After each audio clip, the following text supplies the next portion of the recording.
I'm live, and I'm going to be reviewing, without spoilers, for the most part, Agatha Christie's Halloween Party.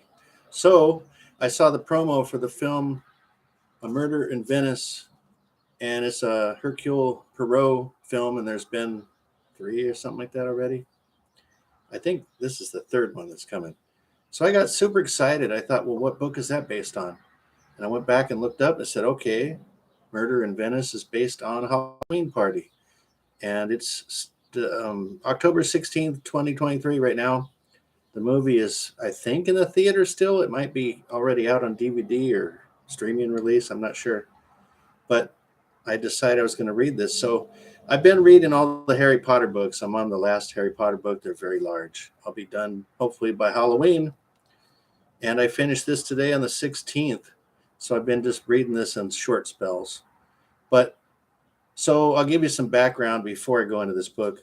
This is my fourth Agatha Christie book, and it's by far the worst one. So I've told you before about And Then There Were None, which I did a live review of, Death on the Nile, and Murder on the Orient Express.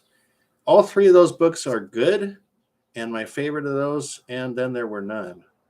That's the one on the island, which was not remade as part of the Hercule Poirot series that the other ones are. That was Knives Out, if I remember correctly. I'm pretty sure it's Knives Out. It's the one where they take the boat to the island. Is And Then There Were None is based off. And it was pretty close to the original.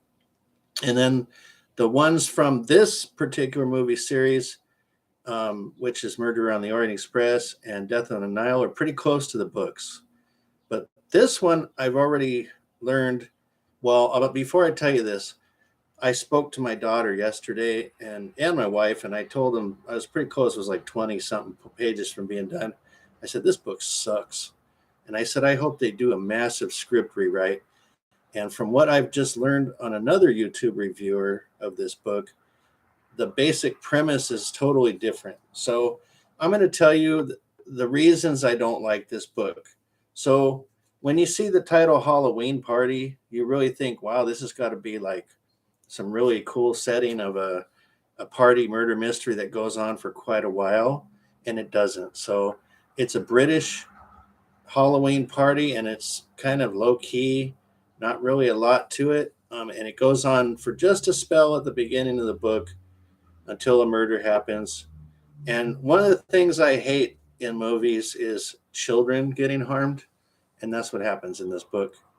So a lot of it revolves around the child and other children's impression of that child and other people's impression of the child. And they don't like the kid. They're kind of degrading the kid's memory after the fact when they're being interviewed. But in general, it's not scary. It doesn't have a Halloween vibe to it at all. So when I went into it thinking, oh, this is going to be cool, it doesn't have that. And the other thing is, it has nothing to do with Venice whatsoever. And apparently, the killing in the movie that's out or going to be released on instant rent pretty soon is not the same, I don't believe, as what's in this book. And there's a seance involved in the movie, I've been told, and that's not in this book. The coolest thing, and this is spoiler, very small spoiler, the coolest thing in this book was the snapdragon that they had. And if you haven't heard of a snapdragon, you might want to look it up. But it's basically you take a plate or a bowl and you pour brandy in it, and I think it was grapes or raisins. It might be raisins. But you light it on fire, and it makes in the dark, and it makes for this really dramatic flame. And then you're supposed to pick the fruit out of the thing one person at a time and eat it while it's hot. So the fuel of the brandy, I guess, burns off once you pick it out, and they're hot, but they're not to the point that they're going to scald you too bad, I suppose. But it's kind of a party game. So that was really the neatest concept in the whole book. After that, it's not so much clues that are in a normal murder mystery, and it's too easily the solution is too much at the very end, where they just kind of tell you what happened, and there was really no sleuthing involved in it. It was just thrown at you. And at that point, honestly, at the end, I didn't care anymore that much. So, what this little town that this occurred in, who seemed like a nice little town, and oh yeah, nothing like this ever happens in this town, is what they're saying at the beginning with the kid that gets killed. And then pretty soon you learn about this other killing and this other killing, this other killing that are unrelated, different MOs, and just kind of like, well, I thought you said this was a nice town. Now it's kind of not. So apparently this is one of the oldest, not oldest, the more recent Agatha Christie. It was like the second to the last Perot novel. And it's not nearly put together as well as the other earlier books. And so this is my fourth one, least favorite of all of them. So my first favorite was And There Were None, and Death on the Nile would be second, and then Murder on the Orient Express would be third. And this one, if I read a few more of hers, this will go way to the back of the list. I would not recommend this as prep for the movie because I believe they're going to have to totally do a rewrite. I hope they did do a total rewrite because I hope it has a Halloween vibe to it and hope it's scary and not so difficult to predict the end, where it takes the fun out of it for the viewer. So I also say what I've said in the other movies, that I've read all of the Sherlock Holmes books, all of them better than Agatha Christie, even though she sold more books than Sir Arthur Conan Doyle. I think that's his name, right? Yeah. Anyway, the Sherlock Holmes mysteries are the best ones.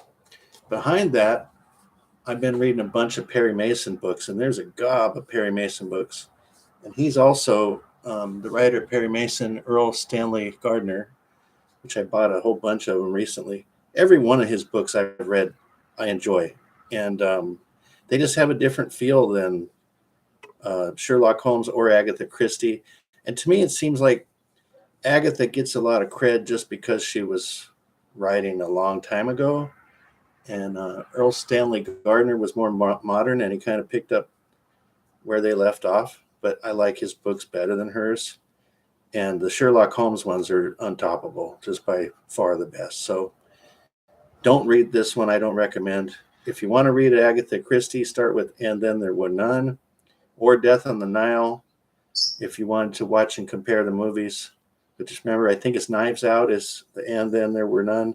There's been other And Then There Were None remakes, some with that exact name. And then, of course, recently, Death on the Nile and Murder on the Orient Express match your books pretty closely. So I hope this one doesn't. This one sucked. We were all excited. I was going to share this with my daughter and my wife, and I've told them both, don't bother. This book's awful. So I wish I hadn't read it, honestly.